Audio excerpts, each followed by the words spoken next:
성경은 지극히 작은 자에 대한 관심을 갖고 있는데, 오늘 마태복음 25장에 말씀을 하기 전에 제가 지난주에 한 문화를 가지고 세 사람을 이야기했습니다. 한 문화 갖고 10문화를 남긴 재테크에서 부자 된 사람, 한 문화 갖고 5문화를 남긴 재테크 잘한 사람, 그리고 한 문화를 수건에 싸서 그대로 뒀다가 주인한테 손해를 끼친 사람 해서 쭉 이제 주식 얘기를 하고 막 그랬더니 제 아내가 당신 설교가 무슨 주식 재테크하는 설교처럼 된 것 같다고. 그래서 그 말 듣고서 기왕 요거도 먹는 김에 이번 주는 달란트 비유를, 누가복음 19장에는 이제 문화 갖고 비유를 했다면 마태복음 25장은 이제 달란트 비유가 나옵니다. 달란트 비유 갖고 이제 오늘 연속해서 이제 1달란트, 2달란트, 5달란트 갖고 재테크해서 돈을 많이 번 사람 이야기를 할까 하다가 쭉 읽어보니까 오늘 이 말씀이 나오는 거예요. 그래서 이제 여러분들 이제 지금 2월 1일이니까 연말 12월 달에는 내가 코인을 해가지고 내가 주식을 해서 펀드를 해서 ETF를 해서 채권을 사서 12월 되니까 얼마 벌었다고 우리 송년회 때 한마디씩 해보죠. 아니면 어떤 분은 나요? 저요? 아이고 마이너스 20%예요. 목사님 말씀 들었다가 손해 크게 봤어요. 뭐 이런 사람도 있을 거예요. 근데 중요한 건 모든 건요, 이 등록금이 필요해요. 수업료를 내셔야 돼요. 근데 이 수업료를 너무 많이 내면요 인생 망가집니다. 적당히 내는 건 괜찮아요.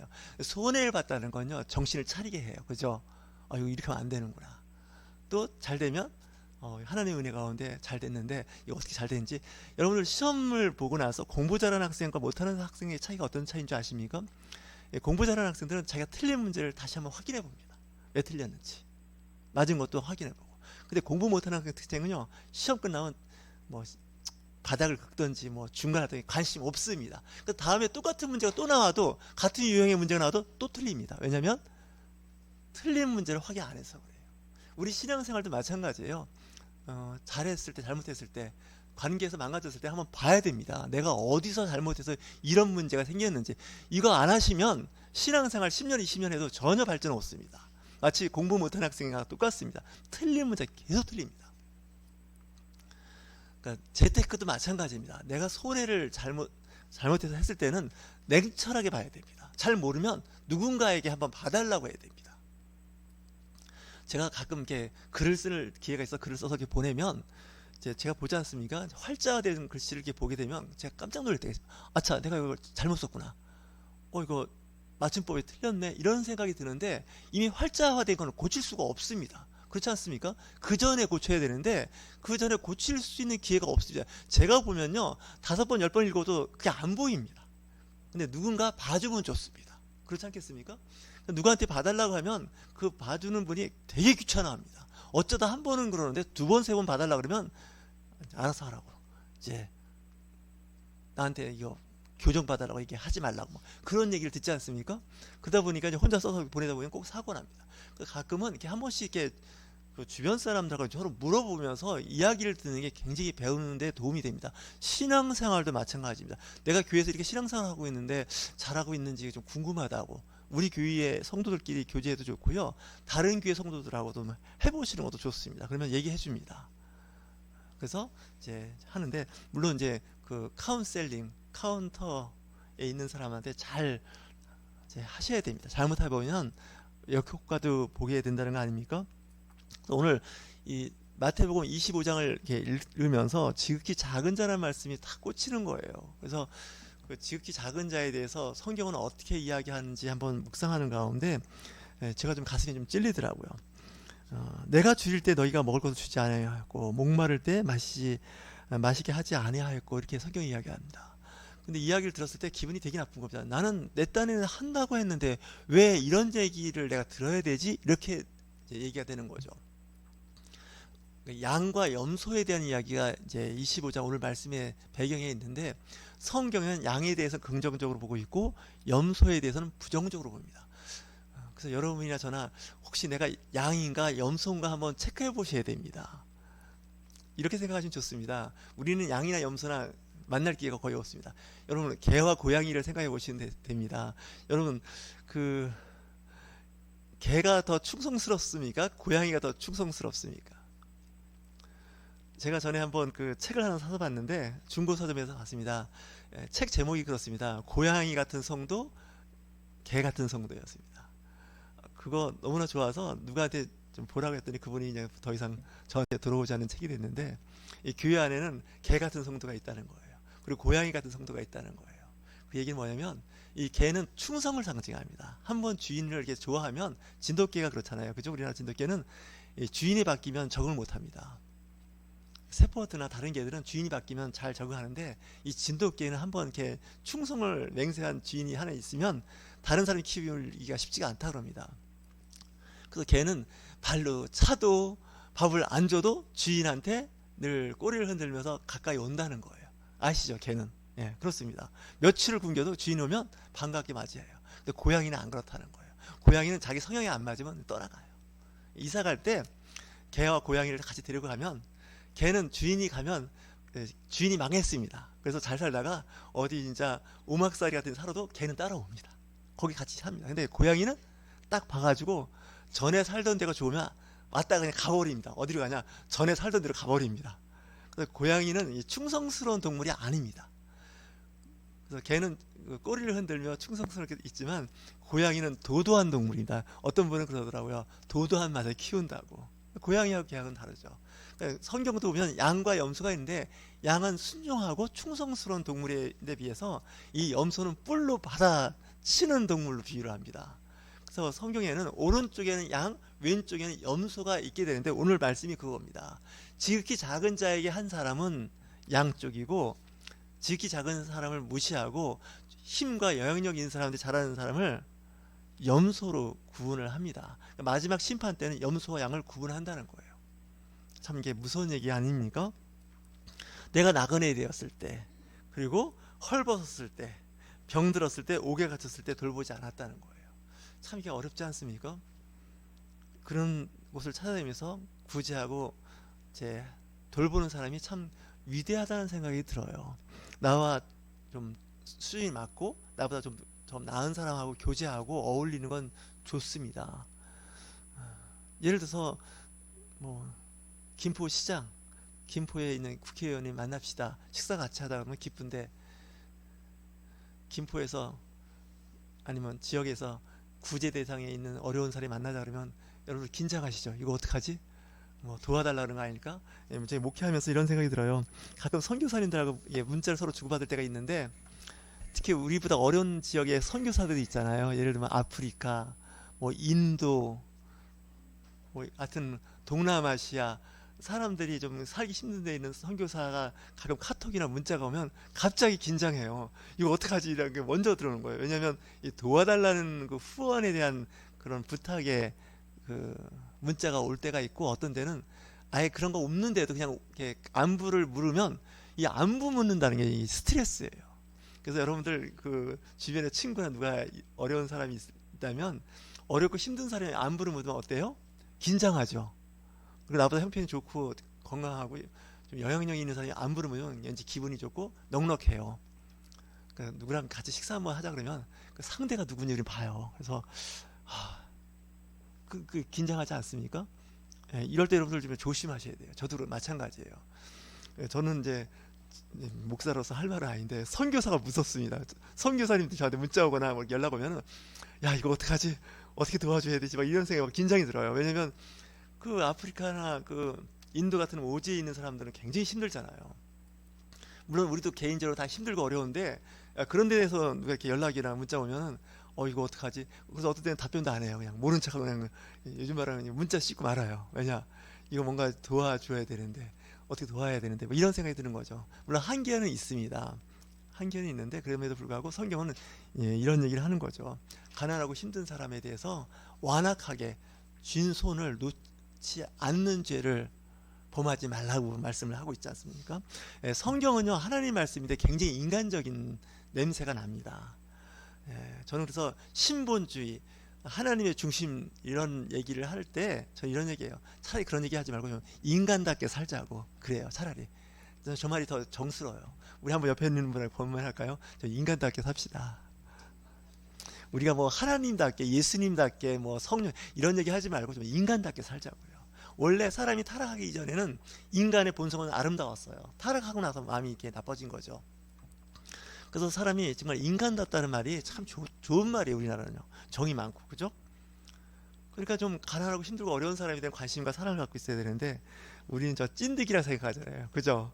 가난하고 어려운 사람이 붙으면 야, 저 나한테 이제 빨대 꽂으려고 그런다. 뭐 이런 생각까지 들잖아요. 근데 그런 생각을 가지면 안 돼요. 그 자체가 죄가 됩니다.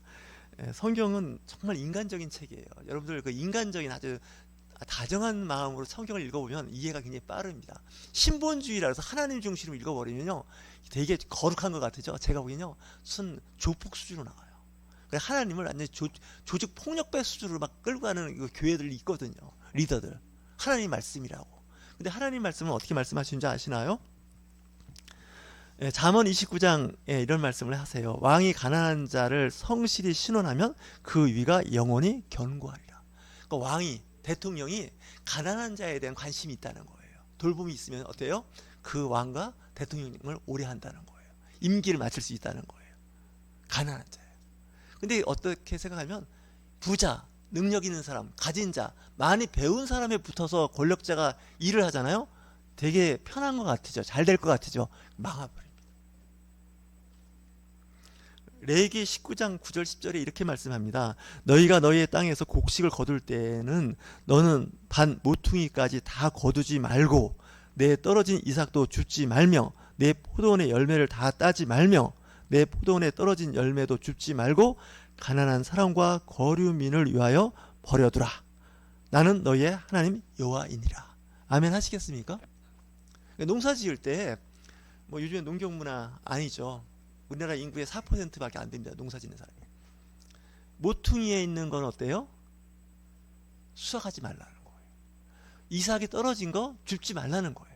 오히려 좀 흘려갖고 남겨두라는 거예요. 포도밭도 마찬가지예요. 왜냐? 가난한 사람, 그 지역에 살고 있는 나그네 이런 사람들이 좀 이렇게 주워갈 수 있도록 남겨두라는 거예요. 그 제일 나쁜 말이 뭐냐면 싹쓸이에요. 여러분 싹쓸이 하지 마세요. 고스톱을 치더라도 쓰리고는 하지 마세요.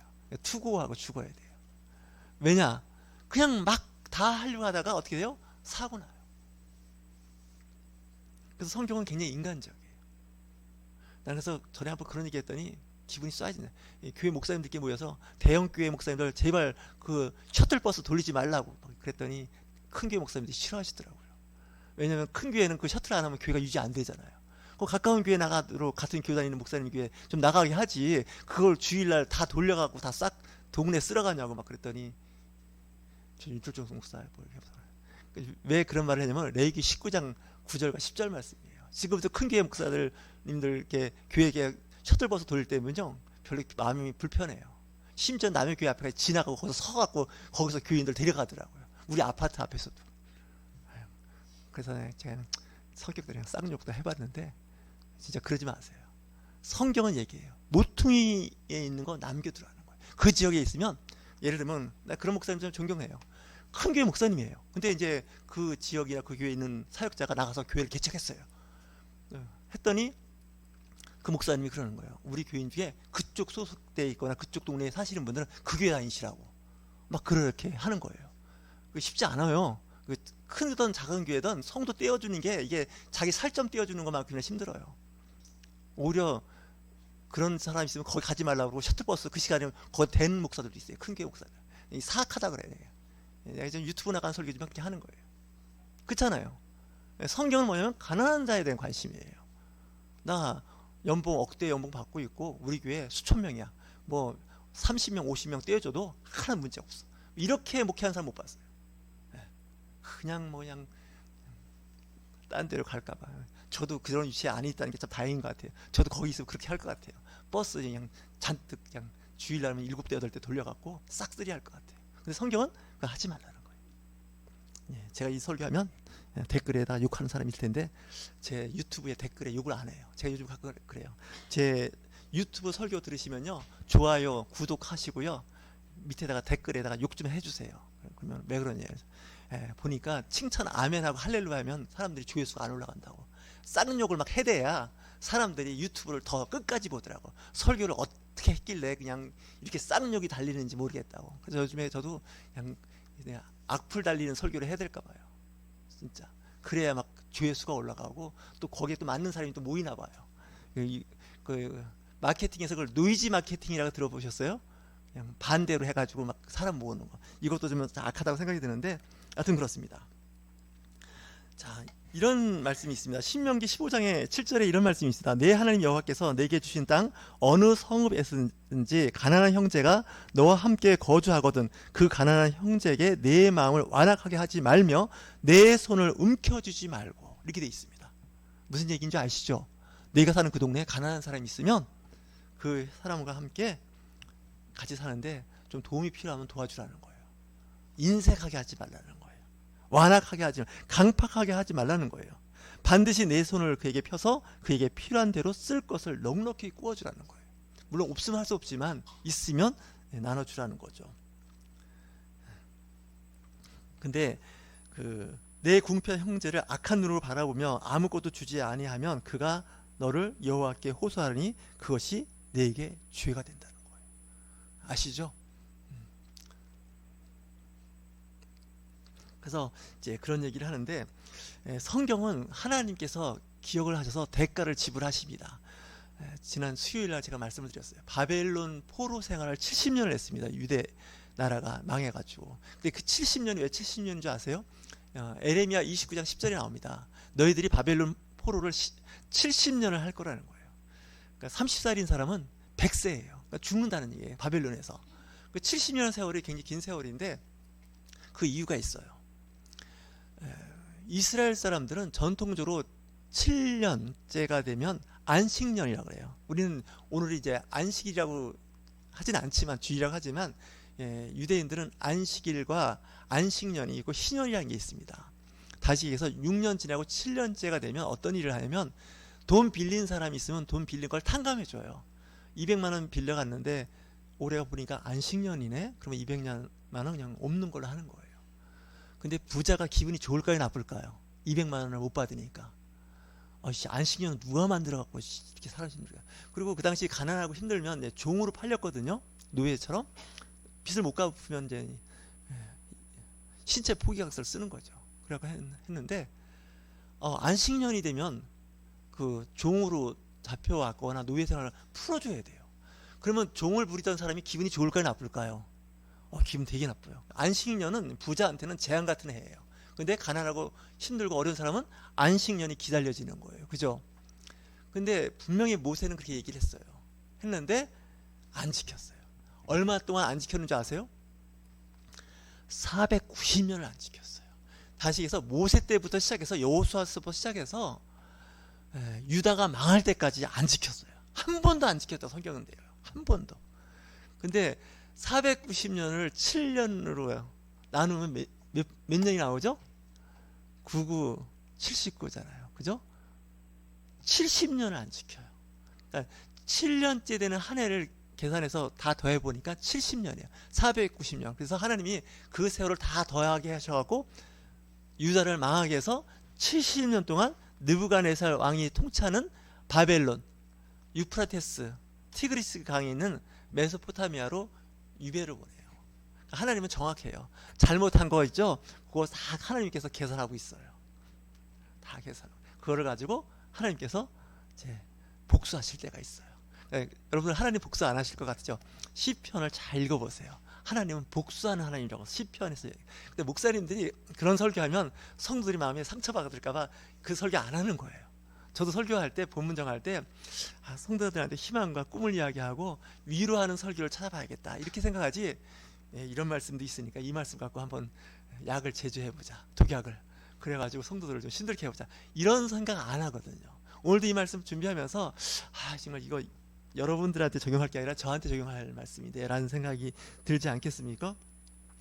잠언 14장 31절에 이런 말씀합니다. 가난한 사람을 학대하는 자는 그를 지으신 이를 멸시하는 자요 궁핍한 사람을 불쌍히 여기는 자는 주를 존경하는 자니라. 이 말씀에 은혜가 되시나요? 가난한 사람을 학대하는 사람은요 하나님을 멸시하는 사람이에요. 왜? 하나님께서 그 사람을 창조하셨잖아요. 만드셨잖아요. 근데 그 사람을 학대한다는 거예요. 우리 교회도 보니까 그 특수가 하는 아이들을 돌보는 교사가 있다고 들었어요. 그분들은 정말 위대하신 거예요. 사실 똑똑하고 잘나고 공부 잘하는 애들 가르치는 거 쉬워요. 그죠? 제가 보기에는 서울대학교 교수님이 제일 편한 것 같아.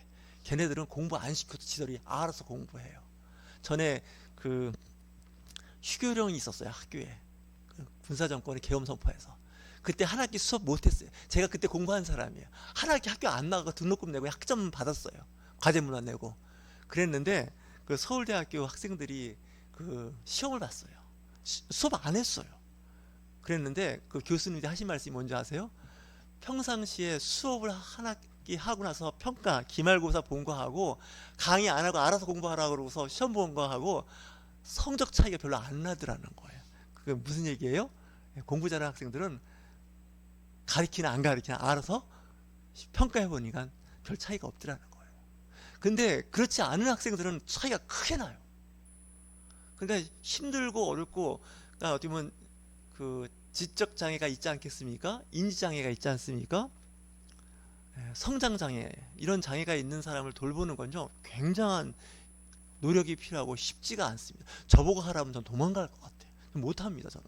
근데 그런 일을 하시는 분들은 저는 위대하다고 보는데, 성경에서 뭐라고 얘기하면 그런 사람을 하나님은 기뻐하시고 좋아하신다는 거예요. 그렇지 않습니까? 잠언 14장 31절 말씀이 그런 말씀하지 않습니까? 오늘 마태복음 25장에서 나오는 말씀이 바로 그래요. 지극히 작은 자의 한 것이 곧 내게 한 거라는 거예요. 지극히 작은 자에게 한 것이 곧 예수님께 한 거라. 우리 예수님을 위해서 찬양하죠. 예수님 찬양, 예수님 찬양 막 노래하고 막 그러잖아요. 그리고 기도도 하고 막 하는데 실제는 어떻다고요? 그 공동체나 그 주변에 지극히 작은 자입니다. 지극히 작은 자라니까 어린아이도 될 수 있지만 그 사회나 그 속한 그 구조에서 가장 힘이 없고 여리고 약간은 무능력하고 답답하고 한심한 사람에 대한 관심이거든요. 교회가 그런 공동체에서 이제 잘 발굴해서 그런 사람을 돌봐야 되는데 쉽지는 않습니다. 저와 여러분 정말 관심을 가졌으면 좋겠어요. 한 사람 한 사람 한 영혼에 대한 관심을 가져야 되는데 제가 그걸 잘 못해요. 우리 교회가 부흥을 못하는 이유가 뭔가 했더니 저한테 100% 책임이 있더라고요. 한 사람 한 영혼에 대한 관심과 사랑이 이렇게 좀 약한 것 같아요. 약한 게 아니라 약간 무딘 것 같아요. 제가 늘 그래요. 목회하려면 박사학위가 필요하지 않아요. 목회자는. 제가 보기엔요. 진짜예요. 외국 박사는 더 안 필요한지도 몰라요. 한 생명 한 영혼을 깊이 사랑하는 사람이 필요해요. 설교 좀 못하면 어때요? 성경 말씀 버벅거리고 잘 못 외우면 어때요? 그죠? 엉뚱한 성경 구절 대두면 어때요? 근데 그 마음에 사랑과 용서와 긍휼과 이 포용력이 있으면 좋아요. 그게 진짜 리더죠. 근데 맨날 갈라치기 하고 말이죠. 진영 논리 피고 막 정죄하고 말이죠. 막 XX 막 이래버리면 그게 설사 맞는다 할지라도 이 신앙 공동체의 리더로서는 이제 보기에는 부족한 것 같아요. 저도 이런 말 하기가 부끄러운 게 제가 그런 구성원의 한 사람 아니겠습니까? 노력을 하는데 참 쉽진 않아요. 근데 할 수 없어요. 날마다 노력하는 수밖에 없어요. 그래서 오죽하면 사도 바울이 하는 말이 있지 않습니까? 나는 날마다 죽노라예요. 이 날마다 내가 죽는 이유가 뭐예요? 내 성질머리 죽이는 거예요. 이 사도 바울이 한성질을 하잖아요. 모세도 한성질을 했던 사람 아니에요. 모세는 사람을 때려 죽인 사람이에요. 그 한성질 때문에. 그래서 그놈의 한성질 때문에 가나안 땅 못 들어가잖아요. 모세가. 사도 바울은 또 뭐예요? 한성질 할 때는 스테반이 돌에 맞아 죽을 때 옆에서 돌에 맞아 죽어 아주 마땅하다고 얘기했던 사람이에요. 이 사도 바울도 보면 한성질 하는 사람이에요. 그 서실을 보세요. 그 한성질. 그리고 오죽했으면 그래요. 난 죄인 중에 괴수라 그러잖아요. 사도 바울이. 그 목사, 그러니까 바울 목사가 그런 거예요. 윤철종 목사는 거예요. 내가 죄인 중에 괴수라고. 내 악당이라고. 악당의 두목이라고. 이런 말을 하는 거예요. 이렇게 얘기하는 사람은요, 제가 그래도 보기에는 그래도 건강한 리더들이에요. 그런 말.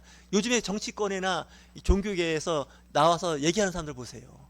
자기가 마치 신처럼 얘기하는 사람들이요, 제가 보기엔 다 가짜들이에요. 왜? 내가 죄인 중에 괴수라고. 이런 말 하는 사람 한 명도 없어요. 마이크 잡고 얘기하는 사람들 보세요.